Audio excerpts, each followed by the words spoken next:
The first whiff of adventure wasn't the pine smoke or the damp earth of camp. It was the sour, metallic tang of that old rusty pan clattering out of my pack. I'd carried it along more out of stubborn pride than practicality. Most folks would have left it behind, claiming it wasn't fit for frying a worm, let alone feeding a man after a long day on the trail. But I had this half-mad idea lodged in my head. If you could make do with what you had, maybe you could make more than do. You could make something memorable. That pan was my challenge, my test, maybe even my enemy. The ingredients were no better. A dented can of beans, some shriveled onions that had seen better days, a wedge of cheese that smelled stronger than the socks I'd been wearing, and a little bag of dried herbs I'd borrowed from a friend's spice rack back home. I laid it all out on a flat rock like I was a chef at some open-air restaurant, though the mosquitoes were my only critics, circling eagerly, ready to take their share. The fire crackled low, glowing red and licking up just enough heat to make me sweat as I hovered over it. I drizzled the pan with a bit of oil that might have been closer to motor grease than olive oil by that point, and it sizzled angrily, spitting sparks of flavor and rust in equal measure. The onions went in first, their edges blackening faster than I could stir. I kept thinking, well, that's character, as I tried to convince myself it wasn't ruined already. And here's the thing. Out there, with nothing but the sound of a whippoorwill echoing through the trees and the stars beginning to peek over the ridge, every hiss of that pan felt like a performance. I wasn't just cooking. I was gambling with taste, with survival, maybe even with my stomach's future. And the question that hung in the smoky night was simple. Would this turn into a triumph, or a tale of misery I'd laugh about later? Now, you'd think I'd have learned long ago not to trust food that already looks suspicious before the fire even touches it, but hunger has a way of softening judgment. The onions were halfway to charcoal, so I tossed in the beans to save them, which only made the fire pop and spit harder, peppering my hand with tiny burns.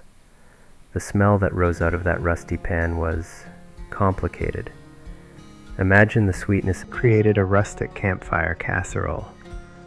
That illusion lasted until a glob of it slid off the spoon and landed on my boot, smoking as if to mock me. Just then, a rustle came from the tree line. My head snapped up, heart quickening. Out in bear country, every sound has you guessing. Was it a raccoon hoping for scraps, or something with a bit more heft and hunger? I froze, spoon halfway to my mouth, listening hard. The woods went quiet again, except for the low crackle of the fire. I waited a long moment before I dared to take a bite, chewing slowly, ears tuned like a deer's. And let me tell you, whether it was desperation or the alchemy of smoke and hunger, that first mouthful wasn't half bad. It was salty, smoky, and just a touch bitter from the pan's rust. Not exactly five-star dining, but certainly better than starving. I even started thinking I might be onto something. Maybe this rusty old pan could still turn out meals worthy of memory, if not of Michelin stars. Of course, pride has a way of clouding your eyes, because while I was congratulating myself, that rustle in the woods came again, closer this time, and it was no raccoon. The sound came low and steady, like something deliberate pressing through the brush. I set my spoon down slow, every nerve standing on edge. The firelight threw a flickering circle around camp, and beyond it, the trees crouched in darkness.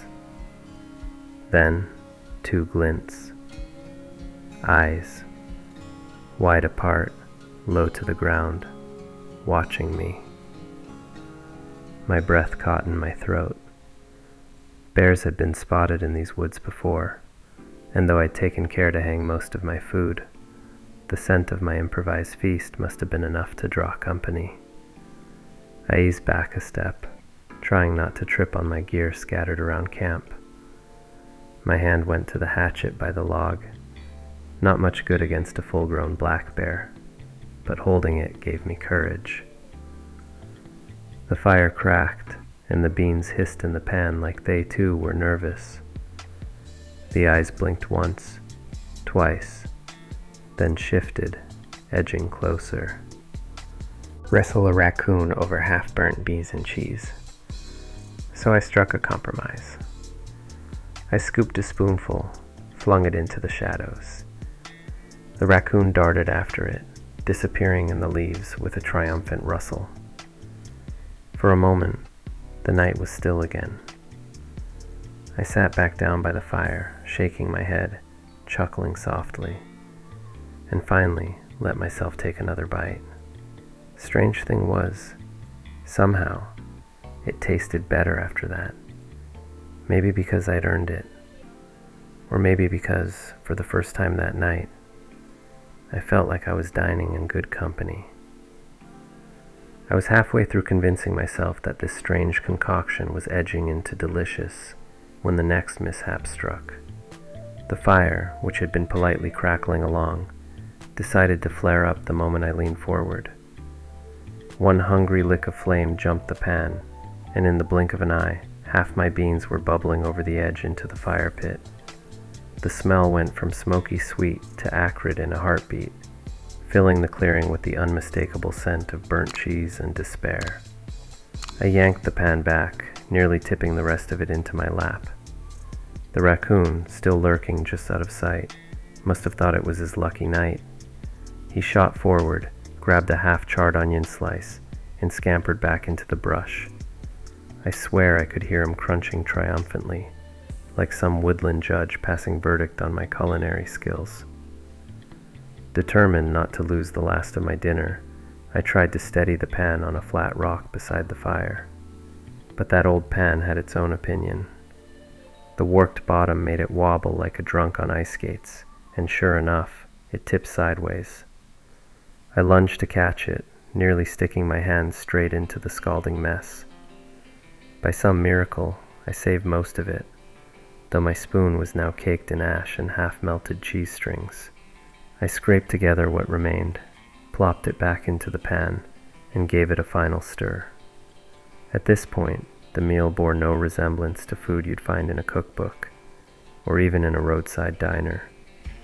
It was a heap of beans, onion slivers, blackened cheese, and whatever extra minerals the rust contributed. Yet, sitting there in the was the last tool I owned. Each bite was a gamble. One mouthful rich and smoky, the next gritty with ash, and every so often a tang of rust sharp enough to make me wince. Yet somehow, in the hush of the forest under falling rain, it all seemed just right. I thought about meals I'd had in warm kitchens and busy restaurants, all neat plates and polished silverware. Funny thing was, none of them ever burned themselves into memory the way this mess of beans and onions would. Maybe it was the struggle, or the fact that I nearly fought a raccoon for it. Or maybe it was just the way hunger sharpens your senses until even the bitter parts taste sweet. The raccoon didn't come back, though I half expected him to. Instead, the night belonged to me, the fire, and the rhythm of raindrops drumming on the leaves overhead. I finished every last bite, scraping the bottom of the pan like it was the finest stew I'd ever had. When it was done, I set the pan aside, leaned back against my pack, and let out a long sigh that was part exhaustion, part satisfaction. And there, in that quiet moment, I understood something simple. Camping isn't about things going smoothly. It's about the stories you bring back. The times you wrestled with the weather, the gear, and even your own cooking, and still found a way to laugh at it. That rusty old pan, those questionable ingredients, they gave me more than a meal. They gave me a memory worth telling, one I'll chuckle over every time I smell burnt onions or hear thunder rolling in the distance.